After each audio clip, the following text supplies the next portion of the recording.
Hello. In this video, we're going to introduce polynomials and talk about the important features, characteristics that these polynomials have. So just like in the past, we will always have a general form for a function. In this case, our general form looks very much like before. So we have a number times x to some power, and then it will continue to decrease until we get to x plus and then a number. And we see an example right over here. So this general form really only tells us about the end behavior of the polynomial. So like in this example, just by looking at this general form, I could tell that it was going to end in this way, with this left side pointing down, the right side pointing up. But I wasn't really sure what was going to happen at the zeros. I didn't know where these humps were going to be. I didn't really know very much about it. So the general form for polynomials isn't very useful. What we actually care about is the factored form. And the factored form tells us a lot about the polynomial. So first off, these z's are the zeros of the polynomial. So if I solve these x minus z's equal to 0, then I would know where my zeros are. Like in this example, x minus 1 would be 0 at 1. X squared minus 1 would be at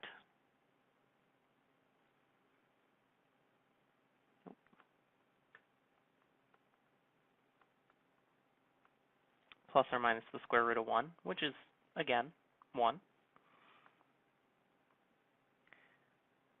We'd have x plus 3, so that's a 0 at negative 3, and then we have x minus 3, which is a 0 at 3. And you can see just from the graph, negative 3, negative 1, 1, and 3. So just based on the factored form, I could easily see where my polynomial was going to cross the x-axis.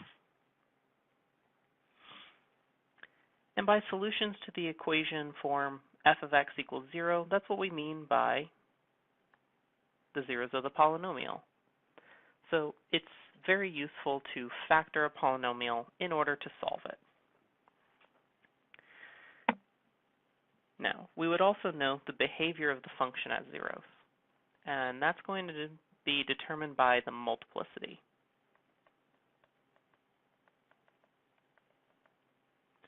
Which is that value m sub k. Now, exactly how this is going to determine the behavior at zeros, that's what we'll go into the next video. But suffice to say, just these powers of my 0 will tell me what's happening at the 0. The number of turns, well, that's going to be determined by how many zeros I have.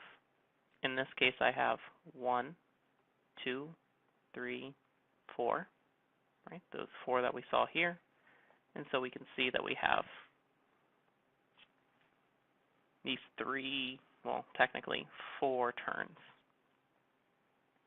Exactly how we figure out how many turns there are isn't something that we're going to go over in this class. It's not as useful of information as what the zeros are and what's happening at the zeros. So we're just going to ignore that for now. But we can find that based on the number of zeros. The end behavior, well, if I multiplied this out, I would get that it's x to the 5th.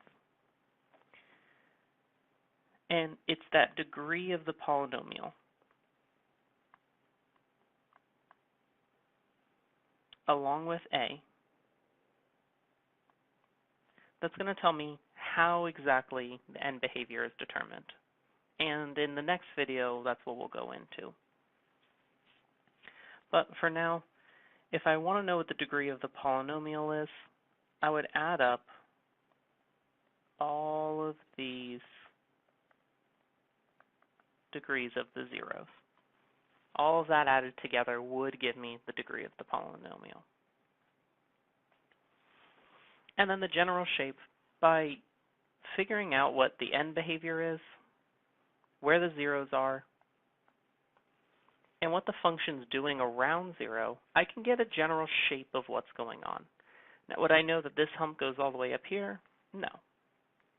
But I could have a pretty good idea and be able to, just from the zeros of my function, at -3, -1,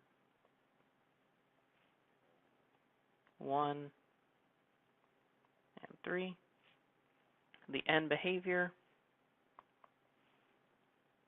and what's going on.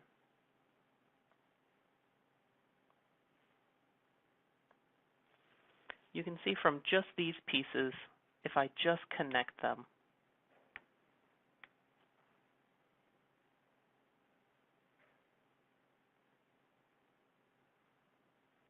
I have a pretty good idea of what the shape will be.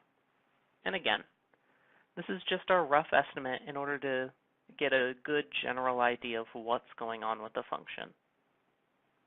All right, and in the next video, we'll focus heavily on figuring out the behavior at 0 and the end behavior.